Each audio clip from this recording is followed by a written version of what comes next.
বরং আমার হাফেজে কোরআনেরা, মাদ্রাসার ছাত্ররা, শিক্ষকেরা মন্দির পাহারা দিয়েছে। আর দাদার দেশ থেকে অপপ্রচার হয় এই দেশে সংখ্যালঘু নির্যাতন হচ্ছে। আমি বুঝাতে চেয়েছি শেখ হাসিনা থেকে শুরু করে যত এমপি মন্ত্রী আজকে নির্যাতনে আছে, এগুলো মুসলমান না হিন্দু? তাহলে মুসলমান নির্যাতিত হচ্ছে না হিন্দু নির্যাতিত হচ্ছে? থেকে প্রচুর পরিমাণ অবজেকশন আসতেছে। আপনি ওবায়দুল কাদের ইন্ডিয়া আওয়ামী লীগ বিএনপি বাদ দেন, জামাত বাদ দেন, দিয়ে আপনার এই কথাটা বলা সবাই তো সম্মিলিত।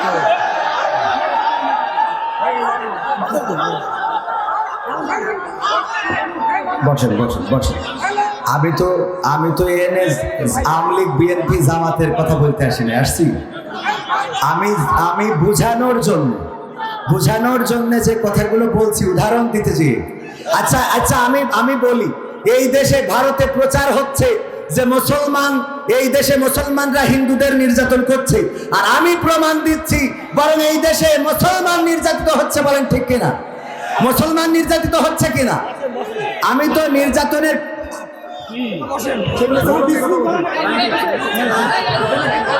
না, ওনার সমস্যাটা কি আপনার? আমি এখানে তো কোনো দলের কথা বলছি, আপনার সমস্যা কি? না, আপনার সমস্যাটা কি? আমি তো এখানে ভাই বসেন সবাই বসেন, আমার কথাটা একটু শোনেন হুজুর। আপনি কোরআনের তাফসীর করবেন, তাফসীরের ভিতরে যদি এগুলো আসে, বসেন তাফসীরের ভিতরে আসলে এগুলো বলেন।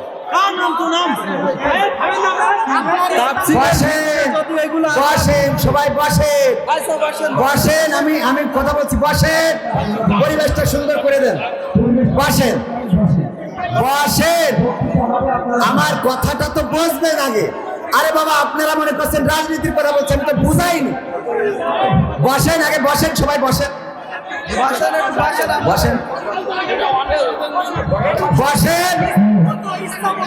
এই সম্মানিত ভাইরা, আমার দিকে একটু লক্ষ্য করেন। আপনারা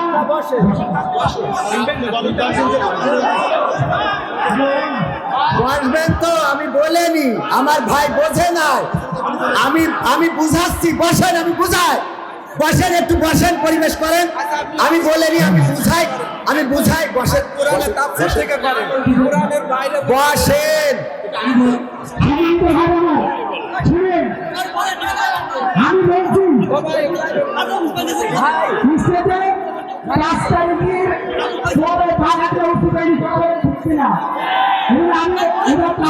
বলছি আপনারা একটু বসেন তো আমি বলেনি। আরে তা আমি তো বলছি, বসেন, একটু বসেন। আমরা পরিবেশ করি, বসেন ভাইয়েরা, বসেন। এই মুসলমান হইলে বসেন,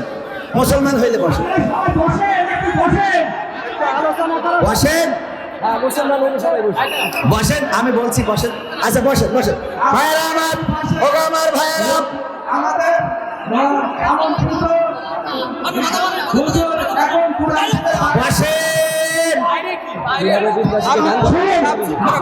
বসেন তো।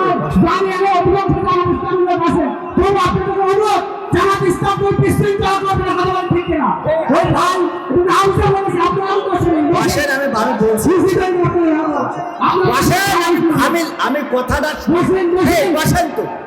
আরে বাবা, আমি বলিনি, আমার কথাটা শোনেন একবার। বসেন, এক মিনিট। পরিবেশ খোলা করে দেবো। আমি বলিনি কি হবে বেঁচে থেকে অযথা বিদ্যা শিখে যদি না করতে পারি শোষণবিহীন সমাজটাকে। কি হবে বেঁচে থেকে, কি হবে ছাত্র সেজে চুমু খেয়ে সনদ খানা যদি হয় বিদ্যালয়টা প্রতি তাদের আড্ডা খানা। ঠিক না বেঠে? ভাই আমার ভাই ভালো, সবার হাতে পায়ে ধরে বলছি, একটু শোনেন, আমার কথাটা শোনেন। আমি যেটা বলতে চেয়েছি ভাই, একবার স্যার বলল কি তোমরা একটা কবিতা লিখে নিয়ে আসো। কি নিয়ে আসো? কবিতা। যে যা পারো কবিতা লিখবা। তো কবিতা লিখেছে। আমি বলিনি ভাই, বলিনি, আমার কথাটা তো বুঝবেন ভাই। ভাই বসেন বসেন বসেন, আমার পাশে বসেন, আমার পাশে বসেন এখানে। আচ্ছা আমার পাশে বসেন ভাই, আমার আমি বুঝাইনি। বসেন বসেন বসেন বসেন। এই আমার ভাই বলছে বাইরের তো অভিযোগ করছে, আমরা তো বাইরের দেখলাম কি এর অভিযোগ না? আমি কি কথা বলি আপনারা জানেন না? এই আপনারা জানেন কি আমার দাওয়াত দিচ্ছেন কি না জেনে? আপনারা জানেন না কবির কি কথা বলে? আওয়ামী লীগের আমলেও যে কথাগুলো বলেছি এখনো সেই কথাগুলো বলছি। আওয়ামী লীগের আমলেও আমি ওবায়দুল কাদেরকে ছাড়ি নাই, সুতরাং এখনো কপালে কোথায় কোথায় এই চোখের জল উঠে আছে কপালে, কোথায় উঠেছে? কথা কয় না, কোথায় উঠেছে? এটা কি কবিতা হইল চোখের জল কপালে ওঠে? স্যার বললো যে আইনে বামে আমার ভাইয়েরা আপনাদের পায়ে হাত রেখে বলছি, আমার কথাটা আগে বোঝার চেষ্টা করেন। আমার কথাটা আমি বোঝাতে যা চেয়েছি আপনারা শেষ পর্যন্ত তো জাতি দিলেন না, শেষ পর্যন্ত তো চাইতেই দিলেন না আমার কথা। আমার কথাটা তো বলতে দিবেন, আমার কথাটা তো বলতে দিবেন। ভাইয়েরা আমার শোনেন শোনেন, আমি আপনাদের দুশ্মন হয়ে তো আসিনি, দুশ্মন হয়ে আসছি। আমি যেটা না না আমি আমি আমি ক্লিয়ার করছি না, আমি ক্লিয়ার করছি। আমি আপনার ভাইয়ের আমার এই পাশে কোনো কথা হবে না ভাই, আমার কথাটা বলতে দিবেন, না হইলে আমার চলে যাওয়া ছাড়া রাস্তা নাই। আমার কথাটা বলতে দেন, এই পাশে একটু বলতে তো দিবেন। আবারে বিএনপির জামাতের জাসদের বাসদের হেফাজতের ভাই মুসলমান তো আমরা এখানে মুসলমান কিনা? মুসলমান হইলে কোরআনের আদব হলো ওয়াইদা কুরিয়াল কুরআন ফাস্তামিউ লাহু ওয়া আনসিতু লাআল্লাকুম তুরহামুন। যখন কোরআন থেকে বলা হবে তখন চুপ থেকে হৃদয়ের কান দিয়ে শুনতে হবে। কথাটা কার? আল্লাহর কথা যদি মানেন তাইলে চুপ থাকতে হবে, আল্লাহকে না মানলে আমার কিছু বলার নাই। আল্লাহকে মানলে চুপ থাকতে হবে। রাজি আছেন? রাজি আছেন? কারা কারা রাজি দেখতে চায়? নারায়ে তাকবীর, নারায়ে তাকবীর। আল কোরআনের আলোক, আল হাদিসের আলোক, আমার নেতা তোমার নেতা, নারায়ে তাকবীর। মুসলমান হইলে চুপ থাকবেন ব্যাস। আমি আমি আমি বলছি, আমি বলিনি, আমার শেষ পর্যন্ত তো যাইতে দেন। এসো হে রাসূল আবার ফিরি আমাদের মাঝে নতুন করে খুতবা দিতে কাবার মিনার পরে। আল্লাহুম্মা সাল্লি আলা সাইয়্যিদিনা মাওলানা মুহাম্মদ ওয়া আলা আলি সাইয়্যিদিনা লা ইলাহা ইল্লাল্লাহ, লা ইলাহা ইল্লাল্লাহ, লা ইলাহা ইল্লাল্লাহ, লা ইলাহা ইল্লাল্লাহ, লা ইলাহা ইল্লাল্লাহ মুহাম্মাদুর রাসূলুল্লাহ। সুবহানাল্লাহ ওয়ালহামদুলিল্লাহ, লা ইলাহা ইল্লাল্লাহ, সুবহানাল্লাহ।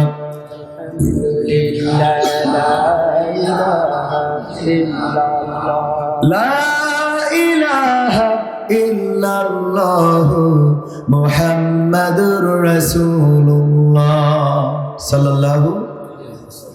ওরে মরলে মানুষ দাম বাড়ে তার, ওরে মরলে মানুষ দাম বাড়ে তার, বাঁচতে অবহেলা।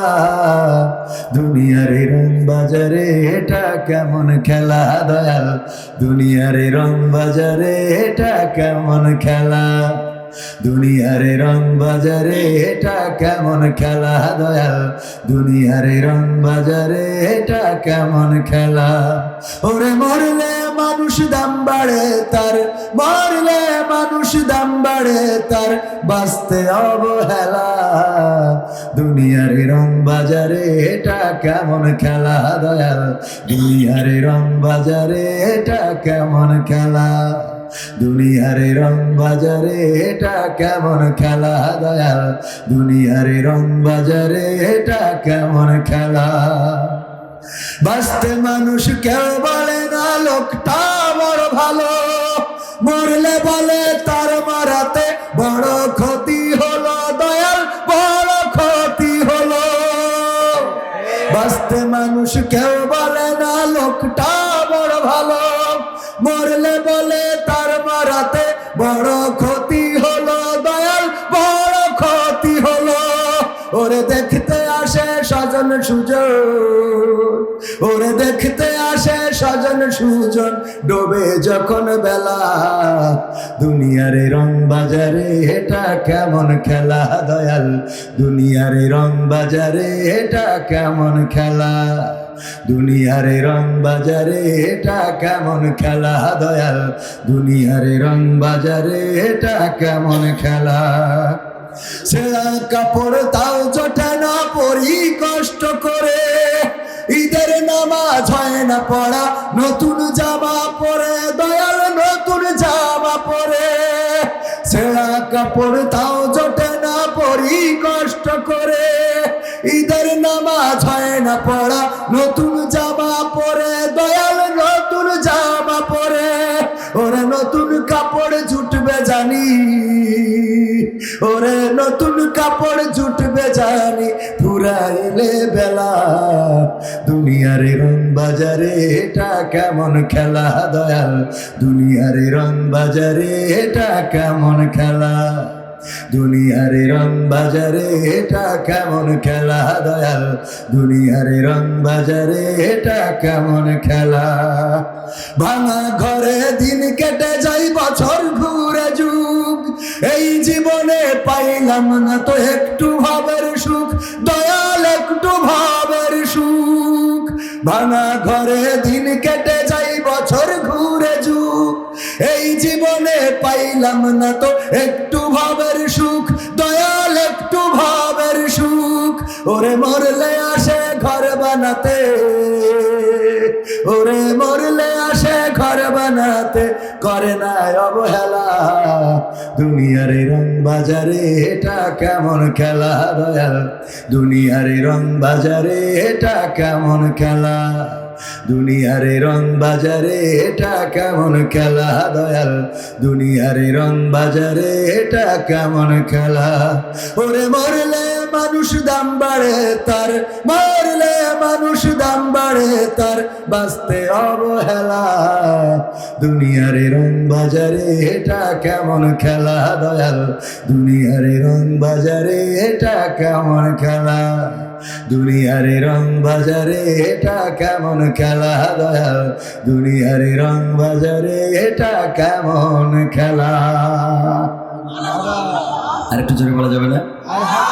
আরেকটু জোরে, কষ্ট হবে, শোনা যাবে কিছুক্ষণ ইনশাআল্লাহ। ইনশাআল্লাহ যে কথাগুলো বলেছি কথা ঠিক আছে না বেঠিক? মানুষ বেঁচে থাকতে কদর করা হয় না, মূল্যায়ন করা হয় না, কিন্তু মরে যাওয়ার পরে সবার কাছে দাম বেড়ে যায়, ঠিক না বেঠিক? একটা নতুন জামার জন্য যান, কারোর কাছে দিবে না, কিন্তু কাফনের জন্য যান পাওয়া যাবে না, যাবে না? আপনার ঘরের টিন যদি বাতাসে উড়ে যায়, ঝড়ে উড়ে যায়, বিনা টাকায় ওই টিন লাগিয়ে দেওয়ার মতো গ্রামের লোক পাওয়া, কিন্তু যেদিন মারা যাবেন ওই দিন আপনার ঘর বানানোর জন্য কাউকে টাকা লাগে, লাগে? ও আমার ভাইরা, এই দুনিয়ার জীবনে আপনকে যদি মনে করেন মা, যদি মনে করেন বাবা, যদি মনে করেন সন্তান, যদি মনে করেন স্ত্রী, যদি মনে করেন গার্লফ্রেন্ড, বয়ফ্রেন্ড, কেউ আপন নাই, সবাই আপনার স্বার্থের জন্য আপনার পিছনে ঘোরে। যখন স্বার্থ শেষ হয়ে যাবে তখন মাও এক ছেলে যদি বেশি ভালো চোখে দেখে, আর এক ছেলের ইনকাম যদি কম থাকে, মাও সন্তানের পক্ষ তেমন একটা নেয়, আছে না নাই? হয়তো বলবেন যে হুজুর এই কথাটা মানতে পারলাম না। আপনি মানতে না পারলেও অসংখ্য প্রমাণ আছে, আপনি মানতে না পারলেও প্রমাণ আছে। সন্তানকে ফেলে রেখে পর লোক এমনি বসবেন, ওই যখন ভাল লাগবেন তখন বসবেন, ঠিক না বে? ঠিক, ও ভাল লাগছে না তাই বসছে না, ভালো লাগলে বলবে, ভালো না লাগলে বলবে, ঠিক না ভাইরা? আমার এখানে বসলে সব আছে না নাই? সব দিবেন কে? আবার যতক্ষণ বসে থাকবেন ছবিরা গুণাগুলো ঝরে যেতে থাকবে, বলেন সুবহানাল্লাহ। আমরা জেনে না জেনে, বুঝে না বুঝে, শয়তানের ওয়াসওয়াসায় পড়ে ইচ্ছায় অনিচ্ছায় অনেক গুনাহ করে থাকি। এখানে বসলে আল্লাহ রাব্বুল আলামিন আপনার এই মাহফিলটা নাজাতের ওসিলা করে দিতে পারেন। সুবহানাল্লাহ বলেন। এখানে বসলে এটাই আপনার নাজাতের ওসিলা হয়ে যেতে পারে। আপনি যদি মনে করেন যে না, কত জায়গায় তো বসলেন, চায়ের দোকানে কেউ বসতে বলে না, বলে? ওখানে জায়গা না থাকলেও ফাঁক ফোকর খুঁজে একটু চেপে পড়া। চায়ের দোকানদার কোনোদিন আজান দেয় না চায়ের দোকানে আসার জন্য, দেয়? টেলিভিশনটা জুড়ে মাইকে বলে না যে আমি সিরিয়াল লাগাইছি তোমরা আসো, বলে? কিছুই বলে না। ওখানে আমাদের ভিড় করে ফেলি আমরা ওখানে। আমার চা লাগে না, পাবো চা খাওয়ার বয়স হয়েছে, আমি এলাকার মানুষ না, ঠিক আছে তো? আপনাদের এলাকার সন্তান। ডানে ভাই যারা আছে সবাইকে মাহফিল কমিটি খালি গুতগুতি করতেছে। আপনারা একটু বসলে ওনারা আমার আর গুতাবে না, তাহলে কথার মধ্যে ডিস্টার্ব হবে না। বসা যাবে সোনারা? আমার ডানে বামে অনেক যুবক দাঁড়ানো, অনেকেই আছে বসতে বললে চলে যায়। তো ওই বসতে বলার থেকে দাঁড়ায় থেকে শোনাটাই ভালো। হ্যাঁ, বসতে বলার থেকে দাঁড়ায় থেকে, এক সময় দাঁড়ায় থাকতে থাকতে ওদের ভালো লাগবে, বসে যাবে। কারণ এখনো হেদায়েত হয়ে পারেনি, হেদায়েত হলে বসবে ইনশাআল্লাহ। ওয়াইযা কুরিয়াল কুরআন ফাসতামিউ লাহু ওয়া আনসিতু লাআল্লাকুম তুরহামুন। আমার আল্লাহ বলছেন, যখন তোমাদের সামনে কোরআন পড়া হবে, কোরআন থেকে বলা হবে, তখন তোমরা চুপ থাকবে এবং হৃদয়ের কান দিয়ে শুনবে, যাতে করে তোমাদের উপরে কার রহমত বর্ষণ হতে পারে, আল্লাহর রহমত বর্ষণ হতে পারে। ওগো আমার ভাইরা, আল্লাহর রহমত যদি চায়, এই মাহফিলে বসলে কোনো ক্ষতি নাই। পরকালের ময়দানে আল্লাহ বলবেন, ইকরা কিতাবাকা কাফা বিনাফসিকাল ইয়াউমা আলাইকা হাসিবা। পড়ো তোমার কিতাব, তোমার হিসাব করার জন্য তুমি নিজেই যথেষ্ট। ওই দিন যখন কিতাব খুলে দেবেন, আপনি পৃষ্ঠা উল্টাবেন, পৃষ্ঠার পরে পৃষ্ঠা উল্টায় ভালো কাজ যখন পাবেন না, খুঁজতে খুঁজতে আজকের তারিখটা যখন আসবে, এই মাহফিলটা থাকবে না, থাকবে না। আল্লাহ যেহেতু বলেছেন, ফামাইয়ামাল মিসকালা যাররাতিন খায়রান ইয়ারা ওয়া মাইয়ামাল মিসকালা যাররাতিন শাররান ইয়ারা। ওই দিন যারা পরিমাণ ভালো কাজ সেটাও আল্লাহ দেখাবেন, যারা পরিমাণ খারাপ কাজ সেটাও আল্লাহ দেখাবেন। আপনার চায়ের দোকানে বসে থাকা দেখাবেন। এখানে যে পার্ক আছে, ওই পার্কের মধ্যে যে আপনি কাতুকুতু দিয়ে বেড়াইছেন, দেখা যাবে না? যাবে না? আছে না? না আছে মানে কি? গোপনে ঢোকে আর গোপনে বেরোয় রে। হুজুরের চোখে মানে পড়ে না, হুজুরের চোখে পড়ে। এই মাহফিলে এসেছে অনেক আল্লাহর ওলি, আগে বলেছে এইখানে বাদাম কিনে দিবানে, এই কথা কয় না, আছে না? নাই? ফামাইয়ামাল মিসকালা যাররাতিন খায়রান ইয়ারা। যারা পরিমাণ ভালো কাজ এবং যারা পরিমাণ খারাপ কাজ দেখাবেন কে? আজকের এই মাহফিলটা হতে পারে আমাদের যারা পরিমাণ ভালো কাজের একটা অংশ, এবং এটাই আমাদের নাজাতের ওসিলা হয়ে যেতে পারে। বলেন সুবহানাল্লাহ। আল্লাহ রাব্বুল আলামিন ওসিলা তালাশ করবেন, ওসিলা তালাশ করবেন, যে কোনো ওসিলায় মাফ করা যায় কিনা। এই ওসিলার মধ্যে যদি আমাদের এই মাহফিলটা পড়ে যায়, তাহলে আমার মনে হয়, আমার মন বলে, এখানে আমাদের কি হবে আমরা জানি না, কারণ আমরা তো টাকা পয়সা নিয়ে খাওয়া পেয়ে তারপর এখানে আসছি, ঠিক না? কিন্তু আপনারা তো এখানে আসছেন দেওয়ার জন্য। আমি বলি, বক্তারা বাঁচুক আর না বাঁচুক, শ্রোতারা বাঁচবে। আলহামদুলিল্লাহ, শ্রোতারা বাঁচবে, আপনারা বাঁচবেন। বরং আমাদের যখন টাইনে জাহান্নামের দিকে নিয়ে যাবে, ওয়াসিকাল্লাযিনা কাফারু ইলা জাহান্নামা যুমারা, টানতে টানতে যখন জাহান্নামের দিকে নিয়ে যাবে, তখন আপনারা বলবেন, হুজুর ওদিকে যান কেন? ওদিক তো জাহান্নাম। বাবা, আমি তো আজকে তেজ মারা খাইছি। কথা কি বোঝা গেছে? কারণ কি? কারণ যা বলেছি তা করিনি। আমরা বলতাম মুখে, কাজে করতাম না, আর আপনারা শুনেই করেছেন, এই জন্যে আজকে বেঁচে গিয়েছেন। ওই যে কোন আগের সময় শুনতাম হুজুর শিখাইছে, বিসমিল্লাহ বলে নদীর মধ্যে নামলে পার হয়ে যাবা। জানি না এটা কতটুকু সত্যতা, জানি না এটা কতটুকু সঠিক, জানি না এটার ভিত্তি বা এটার কোনো ভালো রেফারেন্স আছে কিনা, তবে হতেও পারে, অসম্ভব কিছু না। বিশ্বাসে মিলাই বস্তু, তর্কে বহু। যে বিশ্বাস করে আল্লাহ তাকে দেন, আর যে বিশ্বাস করে না সে পায়। কথা কয় না? যে বিশ্বাস করে না সে পায় না, আর যে বিশ্বাস করে সে পায়। আল্লাহকে যারা খুঁজেছে আল্লাহকে তারা পেয়েছে, আল্লাহকে যারা ডেকেছে আল্লাহকে তারা পেয়েছে, আল্লাহর জন্য যারা নিবেদিত হয়েছে আল্লাহ রাব্বুল আলামিন তাদের পথটা প্রশস্ত করে দিয়েছে। আর যারা আল্লাহর পথ ছেড়ে শান্তি খুঁজেছে অন্যভাবে, তারা বাংলাদেশের জমিনেও টিকতে পারে না। এমন আছে না নাই? আছে না নাই? এই বাংলাদেশে যারা মনে করেছিল, যারা বলেছিল ৭১-এর রাজাকার, এই মুহূর্তে বাংলা ছাড়, এই বাংলাদেশে জায়গা হবে না, ওই এই সেই ইত্যাদি ইত্যাদি, ৭১-এ তো রাজাকারগিরি কারা করেছে আল্লাহ সেই ভালো জানে। সব দাড়িওয়ালা টুপিওয়ালা মানেই রাজাকার। হ্যাঁ, এরকম মনে করি। এই জন্য আপনি রাগ করি দাঁড়িয়ে রাখেন, ভালো কাজ করেছেন, আল্লাহ কবুল করুন, আমিন। যাই হোক ভাইয়েরা আমার, তো এই রাজাকার জানো না বলতে পারে, তো এই দাড়ি টুপি রাখলি রাজাকার, দাড়ি টুপি রাখলি রাজাকার। তো রাজাকার বলতে বলতে এখন তোগের বাপের দেশ তোরা ছেড়ে চলে গেলি, কথা কয় না? এই দেশে তো তোমাদের থাকার কথা, আমরা তো এখনো পালাই নাই।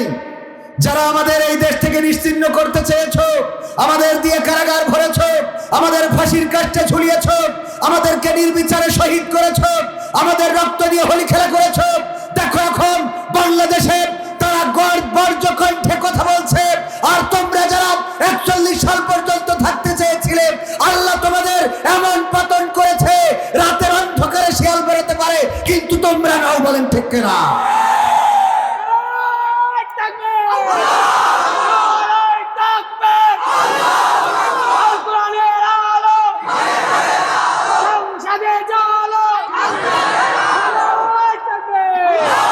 এই কালেমার বাণীকে নিভিয়ে দেয়া যাবে না। আল্লাহ রাব্বুল আলামিন বলেছেন, ইউরিদুনা লিইউতফিউ নূরাল্লাহি বিআফওয়াহিহিম আল্লাহু মুতিম্মু নূরিহি ওয়ালাউ কারিহাল কাফিরুন। ওরা চায় মুখের ফুৎকার দিয়ে কোরআনের আলোকে, দ্বীনের আলোকে নির্বাপিত করে দেবে। আমাদের মতিউর রহমান নিজামীকে ফাঁসি দিয়ে মনে করেছিল যে এই ফাঁসির মধ্য দিয়ে ইসলাম মিটে যাবে। ওরা আল্লামা সাঈদীকে কারাগারে রেখে মনে করেছিল এই কারাগারে রাখার মধ্য দিয়ে, ইনজেকশন পুশ করে শহীদ করার মধ্য দিয়ে ইসলামকে চিরতরে মিটিয়ে দেওয়া যাবে। ওরা মনে করেছিল কাদের মোল্লা, কামারুজ্জামান, আলী আহসান, মোহাম্মদ মুজাহিদদেরকে ফাঁসির কাস্টে ঝুলালেই মনে হয় ইসলামী আন্দোলন থেমে যাবে। আমার আল্লাহর সিদ্ধান্ত হলো, যতদিন পৃথিবী থাকবে ততদিন দিনের আলো মিটমিট করে চলতে থাকবে। এটা নিভানোর মতো আবু জাহেল, আবু লাহাব, ফেরাউন, নমরুদ তাদের পতন হবে, কিন্তু আল্লাহর দিন এই জমিনে মিটে যাবে না। এই সিদ্ধান্ত কার আর দায়িত্ব কার? আল্লাহ রাব্বুল আলামিন আমাদের পরেও দায়িত্ব দিয়েছেন, ওয়াল্লাযী আরসালা রাসূলাহু বিল হুদা ওয়া দীনিল হাক্কি লিইয়ুযহিরাহু আলা দীনি কুল্লিহি ওয়ালাউ কারিহাল মুশরিকুন। কোন জায়গায় এসেছে কাফিরুন। ভাইরা আমার, আল্লাহ রাসূলকে দ্বীনে হক সত্য দিন সহকারে পাঠিয়েছেন, যেন সব মতাদর্শের উপরে আল্লাহর দ্বীনকে বিজয়ী করে দেখায়। এবং সেই দায়িত্ব রাসূল যেহেতু নাই, এখন কাদের উপরে? ওয়ারাসাতুল আম্বিয়াদের উপরে, রাসূলের ওয়ারিস যারা, তাদের উপরে, আমাদের উপরে এই দায়িত্ব বর্তিয়েছে। সুতরাং জীবন যাবে, রক্ত দেব, শান্তর মতো বুকটা পেতে দেব, মুগ্ধর মতো পানি বিতরণ করব, ইয়ামিনের মতো আমরা বাতিলের বিরুদ্ধে, স্বৈরাচারের বিরুদ্ধে, জুলুমের বিরুদ্ধে সোচ্চার হয়ে দাঁড়াবো। আমরা রাজপথে দাঁড়িয়ে প্রমাণ করে দেব আমাদের এই বুক তোমাদের জন্য উন্মুক্ত। তোমরা চাইলে আমাদের বুকের উপরে ফুল নিক্ষেপ করতে পারো, তোমরা চাইলে বুলেট নিক্ষেপ করতে পারো, আমরা তোমাদেরকে এই বুকে জড়িয়ে নিতে চাই। কিন্তু তোমরা যদি বুলেট নিক্ষেপ করো, আমরা শহীদ হতে কার্পণ্যবোধ করি না, কারণ আমরা জানি মৃত্যুর ওপারে আছে জান্নাত। ওগো আমার ভাইয়েরা, আমরা তোমাদেরকে সেই জান্নাতের পথে যাচ্ছি, কল্যাণের পথে যাচ্ছি, মুক্তির পথে যাচ্ছি। আজকে বুঝে নাও, 16টা বছর যেই বাংলাদেশে শাসন করেছ, সেই বাংলাদেশে ওপেন বেড়ানোর সুযোগ নাই, অথচ তোমরা যাদেরকে 16টা বছর ওপেন বেড়াতে দাও নাই, আল্লাহ রাব্বুল আলামিন তাদের জন্য ময়দানকে উন্মুক্ত করে দিয়েছে। 27 তারিখে আমিরে জামাত ডাক্তার শফিকুর রহমান আসবেন যশোরে, মনে আছে আপনাদের? মনে আছে? আমিরে জামাত আসবেন এই যশোরে। এটা অকল্পনীয় ছিল। ওরা ভেবেছিল মনে হয় গোলাম আজম, মতিউর রহমান নিজামী, কামারুজ্জামান, আলী আহসান, মোহাম্মদ মুজাহিদ, আল্লামা দেলাওয়ার হুসাইন সাঈদী সহ প্রথম সারির যারা, তাদেরকে আমরা যদি ফাঁসির কাস্টে ঝুলিয়ে বিদায় করে দিই, ওই ভারতের প্রেসক্রিপশনে কাজগুলো করা হয়েছে, ওই দাদাবাবুদের প্রেসক্রিপশনে এই সিদ্ধান্তগুলো বাংলাদেশের এই জালিম সরকার নিয়েছে এবং এতে করে তারা তাদের কবর রচনা করেছে। আজকে ডাক্তার শফিকুর রহমান তিনি মাওলানা মৌলানা নন, মুফতি নন, মুহাদ্দিস নন, একজন ডাক্তার হয়ে প্রমাণ করে দিয়েছে কোরআনের আলোয় যারা আলোকিত হয় তাদের চরিত্র, তাদের আদর্শ, তাদের ব্যবহার, তাদের নৈতিকতা হিন্দুরা পর্যন্ত এখন নতুন করে জামাত ইসলামের মতো সংগঠন করছে, বলেন ঠিক কিনা? সুতরাং ইসলামকে মিটিয়ে দেবে এটা হবে না। সাকা চৌধুরীকে ফাঁসি দিয়েছিল বিএনপির নেতা, মনে করেছিল 6 বারের সংসদ সদস্য, তাকে ফাঁসি দিলে মনে হয় আন্দোলন থেমে যাবে। আন্দোলন থামবে? বিএনপিরাও আছে না নাই? আছে না? আছে, কারণ একসাথে তো থাকার দরকার। হ্যাঁ, বিএনপিরা আছে তো, হ্যাঁ সব আছে, আওয়ামী লীগও আছে, না একসাথে ঐক্যবদ্ধ হয়ে থাকার দরকার আছে না নাই? ঐক্যবদ্ধ হয়ে থাকবেন ইসলামের জন্যে, কোরআনের জন্যে। জুলুম যারা করবে যদি জামাতেরও হয় পালাবার পথ পাবে না, ঠিক না বেঠিক? জুলুম যদি করে বিএনপিরও হয় পালাবার পথ পাবে না। জুলুম যারাই করবে, আমি বলেছি আগের সরকার তো ছিল তাহাজ্জুদ গুজারি সরকার, সেই সরকার পর্যন্ত নাই, আর এখনকার সরকার তো নামাজই পড়ে না, ঠিক না বেঠিক? সুতরাং এত আশা করে লাভ নেই। এই সমাজে শান্তি আনতে হবে, দলমত নির্বিশেষে স্বাধীন সার্বভৌম বাংলাদেশে আমরা সুন্দর একটি বাংলাদেশ গড়তে চাই, বলেন ঠিক কিনা? সেই বাংলাদেশ গড়ার জন্য কোরআনের বিকল্প নাই। কিসের বিকল্প নাই? সমাধান খুঁজে খুঁজে ক্লান্ত হয়েছ যারা, সমাধান যদি পেতে চাও সব পথে গিয়ে ভুলে কোরআন দেখো খুলে, সমাধান যদি নিতে চাও। সমস্যা যত সব দূর করে দিবে রব, সমস্যা যত সব দূর করে দিবে রব, যদি তুমি যাও চেয়ে যাও সমাধান। সমাধান খুঁজে খুঁজে ক্লান্ত হয়েছ যারা, সমাধান যদি পেতে চাও সব পথে গিয়ে ভুলে কোরআন দেখো খুলে, সমাধান যদি নিতে চাও। কোরআন ধরি না বলে, কোরআন পড়ি না বলে চারিদিকে হই লাঞ্ছিত, কোরআন জানি না বলে, কোরআন মানি না বলে সব অধিকার বঞ্চিত। কোরআন ধরি না বলে, কোরআন পড়ি না বলে চারিদিকে হই লাঞ্ছিত, কোরআন জানি না বলে, কোরআন মানি না বলে সব অধিকার বঞ্চিত। মরিচিকার পিছে না ঘুরে মিছে মিছে, মরিচিকার পিছে না ঘুরে মিছে মিছে, কোরআনটা খুলে দেখে না সমাধান। সমাধান খুঁজে খুঁজে ক্লান্ত হয়েছ যারা, সমাধান যদি পেতে চাও সব পথে গিয়ে ভুলে কোরআন দেখো খুলে, সমাধান যদি নিতে চাও। কোরআনেই বলা আছে কোন পথে চলবে, কোন পথে মিলবে মুক্তি, কোরআনেই লেখা আছে কোন পথে শান্তি, কোন পথে আসবে শক্তি। কোরআনেই বলা আছে কোন পথে চলবে, কোন পথে মিলবে মুক্তি, কোরআনেই লেখা আছে কোন পথে শান্তি, কোন পথে আসবে শক্তি। আলে আর আলোয় প্রতারিত না হয়ে, আলে আর আলোয় প্রতারিত না হয়ে কোরআনটা খুলে দেখে না সমাধান। সমাধান খুঁজে খুঁজে ক্লান্ত হয়েছ যারা, সমাধান যদি পেতে চাও সব পথে গিয়ে ভুলে কোরআন দেখো খুলে, সমাধান যদি নিতে চাও। কোরআনেই খুঁজে পাবে সংসার নীতি, আর কি হবে রাষ্ট্রের নীতি, কোরআনের আইন চললে দেশে দূর হবে সব দুর্নীতি। কোরআনেই খুঁজে পাবে সংসার নীতি, আর কি হবে রাষ্ট্রের নীতি, কোরআনের আইন চললে দেশে দূর হবে সব দুর্নীতি। মানবের রচিত মাতে শান্তি খুঁজো না পথে, মানবের রচিত মাতে শান্তি খুঁজো না পথে, কোরআনটা খুলে দেখে না সমাধান। সমাধান খুঁজে খুঁজে ক্লান্ত হয়েছ যারা, সমাধান যদি পেতে চাও সব পথে গিয়ে ভুলে কোরআন দেখো খুলে, সমাধান যদি নিতে চাও। সব সমস্যার সমাধান দিতে পারে, সবাই বলেন সব সমস্যার সমাধান। আল কোরআন থেকে যারা সমাধান নিয়েছে তারাই উত্তম সমাধান পেয়েছে। আল কোরআনের বাইরে যারা গিয়েছে, কোরআন হাদিসের বাইরে যারা গিয়েছে, তারা পথ খুঁজে পায় নাই, পথের দিশা পায় নাই। জোনাকি পোকা দেখবেন যে সোজা চলতে পারে না, দেখবেন ঘোরার পরে থাকে। কারণটা কি জানেন? কারণটা কি বলেন তো? কারণ তার বাতিটা আছে পিছনে। কোথায়? পিছনে। পিছনে যদি কেউ লাইট মারে সামনে ভালো করে দেখা যায়। এক কানা যাচ্ছে হেরিকেন ধরাই নিয়ে রাত্রি, তা মানসি বলছে কানা তুমি তো চোখেই দেখো না, তা হেরিকেন ধরাইলো কি না ধরাইলো কি? কয় আমার জন্যই ধরাইনি, তো তোর জন্যই ধরাইছে। তুই জানো রাত্রি এসে আমার বা ঠুল মারি খারাপ মধ্যে ফেলিস। কথা কি বোঝা গেছে? তো চোখ আলাদের চোখের সামনে আলোর দরকার, ঠিক না বেঠিক? কানার অত না হইলেও চৌকালাদের আলোটা সামনে দরকার আছে না না, যাতে করে অন্তত ওই কানারে ঠুল না মারে। তো আমাদের আলো হলো কোরআন, এই কোরআন থেকে আমরা আলো নিতে চাই না। আল্লাহ রাব্বুল আলামিন কোরআনে সব সমস্যার কথা সবিস্তারে বলে দিয়েছেন। চোর চুরি করলে শাস্তি কি? হাত কাটা। এখানে যদি আমি বুসা হাত নিয়ে আসতাম কবির বিন সামাদ আর এসে বলতাম ভাইয়েরা চুরি করো না, আপনারা বলতেন কবির বিন সামাদ হাতের অবস্থা কেন? বলতাম আখ মাড়াই করতে যেয়ে মেশিনের মধ্যে ঢুকে রস এই পাটালিয়ে গেল। আপনারা বলতেন হুজুর যাই বলেন, আপনি কিন্তু সোচ ছিলেন একসময়, ঠিক না ভাই? ঠিক। এটাই হলো কোরআনের আইন। এটা একটা কাটা হইলে আমার সভাপতি আমার বাইজিদ ভাই, এই যে ভাই বলছে হেদায়েতের বয়ান করেন, এইগুলো তো হেদায়েতের বয়ান। এতে যদি একটা হাত কাটা থাকতো, কোরআনের আইন সংসদে কায়েম হয়ে গেছে, চুরি করেছে এক হাত কেটে দিয়েছে, স্টেজের সামনে বসতো, ওর মধ্যে এসে চুপ করে বসে দেখতো, ঠিক না ভাই? ঠিক।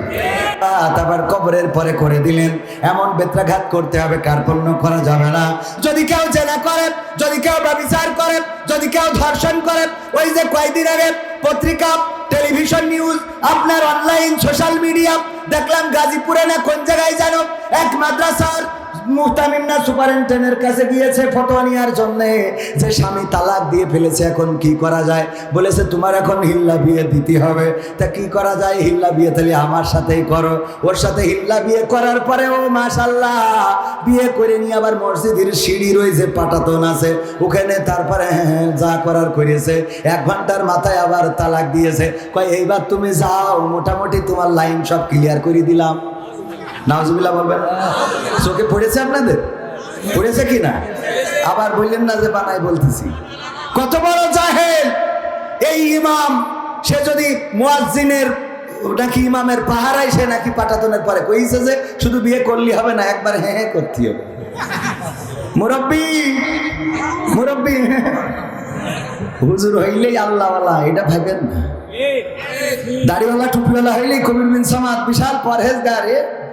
আল্লাহ জানে যে এই জিনিসটা কি। আমি বলি যদি আমার অপরাধ প্রকাশ হয়ে যেত, আমাকে কেউ ওয়াজ করতে দিত না। আমার গুনার খবর যদি আমার মা জানতো, মা বলতো এমন সন্তানের আমি ভাত খাওয়াবো না। আমার বাবা জানলে বাড়িতে ঢুকতে দিত না। সন্তান জানলে বলতো বাবা তোমাকে বাবা ডাকবো না। এমন কুলাঙ্গার বাবা তো জীবনে দেখি নাই। স্ত্রী যদি জানতো রে, তাইলে বলতো এমন একজন পুরুষের সাথে সংসার করা সম্ভব না। যদি আমার বন্ধুরা জানতো, বলতো দোস্ত এমন তুমি খারাপ, এত খারাপ, তোমারে আমরা ভাবতেও পারি নাই। আমার গোনার যদি গন্ধ বের হইতো, তাইলে ইনারা চেয়ারটারও দূরে সরাই নিত, আপনারা সামনে বসতেন না। ও আমার ভাইয়েরা, আমি কত ভালো জানেন কে, আমি কত খারাপ সেটাও জানেন কে? আল্লাহ রাব্বুল আলামিন ভালো জানেন। সুতরাং দাড়িওয়ালা, টুপিওয়ালা, পাঞ্জাবিওয়ালা, জুব্বাওয়ালা হইলেই মনে করা যাবে না আল্লাহওয়ালা। সুর দিয়ে কথা বললে যে কেউ সুর দিয়ে কথা বলতে পারে না, পারে না। যে কোন মাদ্রাসায় পড়ে নাই, মোট কোরআনও জানে না, যদি সে বেদের মেয়ে জোসনার কথাও বলে সুর দিয়ে, তাও আজের মতো মনে হবে না, হবে না? বেদের মেয়ে জোসনা কথা দিয়েছিল যে বিয়ে করবে ওমর সানির, কিন্তু করে নাই। এরপরে দুঃখে বনবাসে চলে গেল।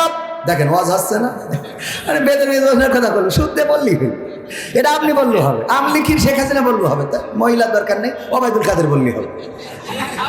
কিন্তু কণ্ঠটা একটু ভালো করতে হবে, কারণ এই যে উঠেই তো বলবে মাসুদ এখনো বসলে না কেন?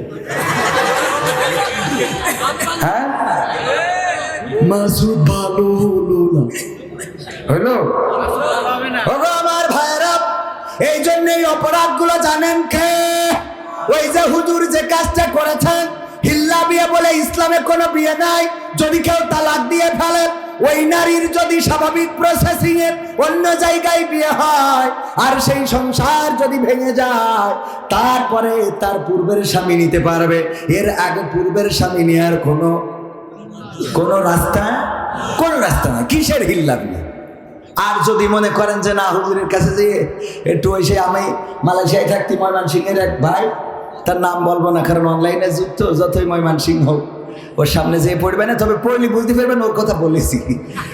আমার বলছে কবির ভাই আপনি তো মালয়েশিয়ায় ভালোই অজমাস করে বেড়ান, আমার একটু ফতোয়া লাগবে। কি? তা আমি বলতো তালাক দিয়ে ফেলেছি, অসুবিধে কি, বুঝ করে পাঠাই দেন। তা বলছে ওরে না, বাচ্চা কাচ্চা আছে, এখন একটু লাইন করে নিতেই হবে। তা আমি বললাম কি করবেন কি? কয় কি করে নেওয়া যায় সেটা। আমি বললাম নেওয়ার তো কোনো রাস্তা নেই, হানাফি মাযহাবের কিনা আপনারা? তা বলতেছে আমরা হানাফি মাযহাব অনুসরণ করি।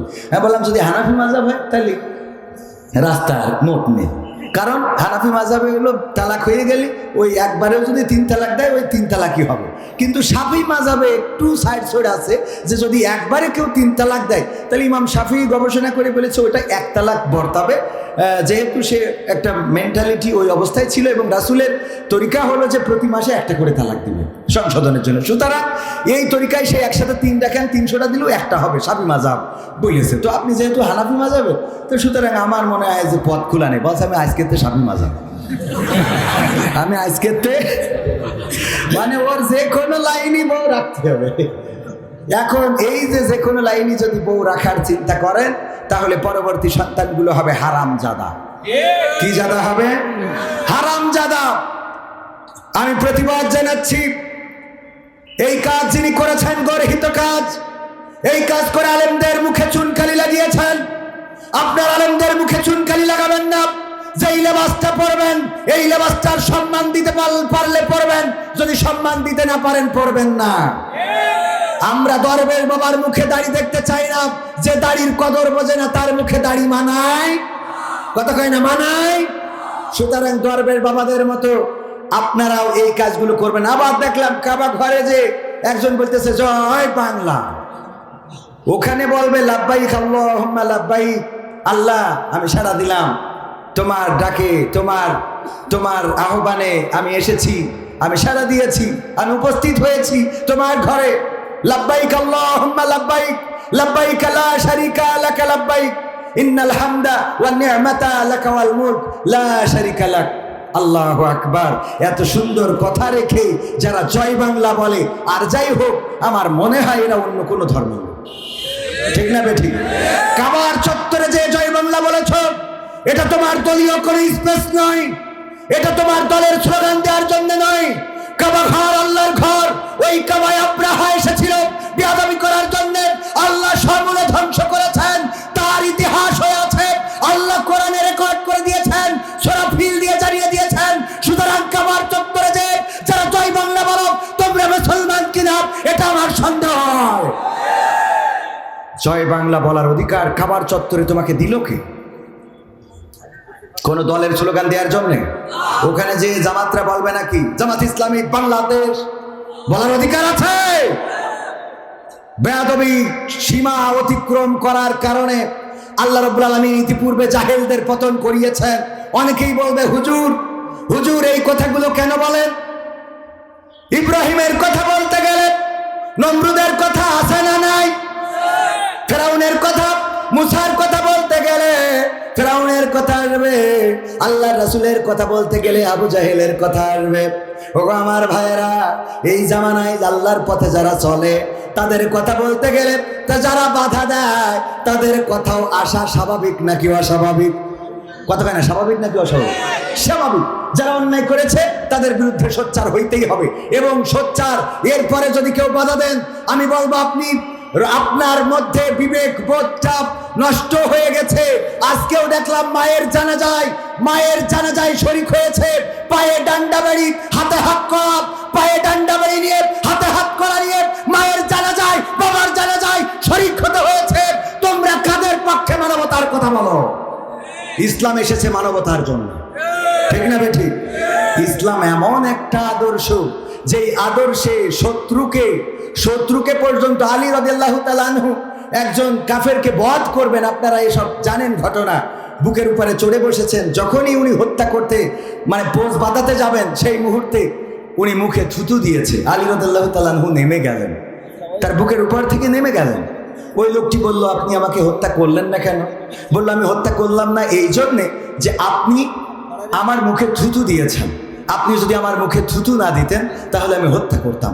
তো আপনি থুতু দিলাম বলে তো রাগ আপনার বাড়ার কথা। বললো রাগ বেড়েছে বলেই আমি হত্যা করিনি, কারণ আমি আগে যখন হত্যা করছিলাম সেটা আল্লাহর জন্য করছিলাম। কার জন্য? কিন্তু আপনি যখন থুতু দিয়েছেন তখন আমার ব্যক্তিগত আক্রোশ এসেছে, সুতরাং আমি আপনাকে আর হত্যা করতে পারি না। ব্যক্তিগত আক্রোশে ইসলাম কাউকে হত্যা করে না। এই হলো আমাদের ইসলামের আদর্শ। আল্লাহর নবী এমন একটা সমাজ গড়ে দিয়ে গেলেন যেই সমাজে একজন ইহুদির দোকান আর পাশে থাকা মুসলমানের দোকান, একটা দোকান অপর দোকানের সামনাসামনি। এক ইহুদি কাস্টমার আসলো মুসলমানের দোকানে। মুসলমান বলল কি লাগবে? বলল এটা এটা এটা এটা লাগবে। বলল ওই পাশে ওই দোকান থেকে নিয়ে নাও, ওই ইহুদির দোকানে যাও, সেখান থেকে নাও। ইহুদি ওই দোকান থেকে মালামালগুলো ক্রয় করলো। তারপরে চিন্তা করলো, আরে মুসলমান হওয়ার কারণে বুঝি এই মুসলমান আমি ইহুদি হওয়ার কারণে বুঝি ওই মুসলমান আমার কাছে পণ্য বিক্রি করে নাই। একটু খোঁজ নিয়ে আসি আসলে ইহুদির কাছে পণ্য বিক্রয় করা তাদের ধর্মে নিষিদ্ধ হয়ে গেল কিনা, অথবা দেশে কোনো এই জাতীয় আইন হয়েছে কিনা। ওই ইহুদি আবার ফিরে আসলো, এসে বলল, ওগো দোকানদার, আমি যে পণ্যগুলো চেয়েছি এই পণ্যগুলো কি তোমার দোকানে ছিল না? বলল হ্যাঁ ছিল। তাইলে দিলে না কেন? আমি ইহুদি হওয়ার কারণে কি দিল না? আমি ইহুদি হওয়ার কারণে দিলে না, নাকি অন্য কোনো কারণে দিলে না, একটু জানতে চায়।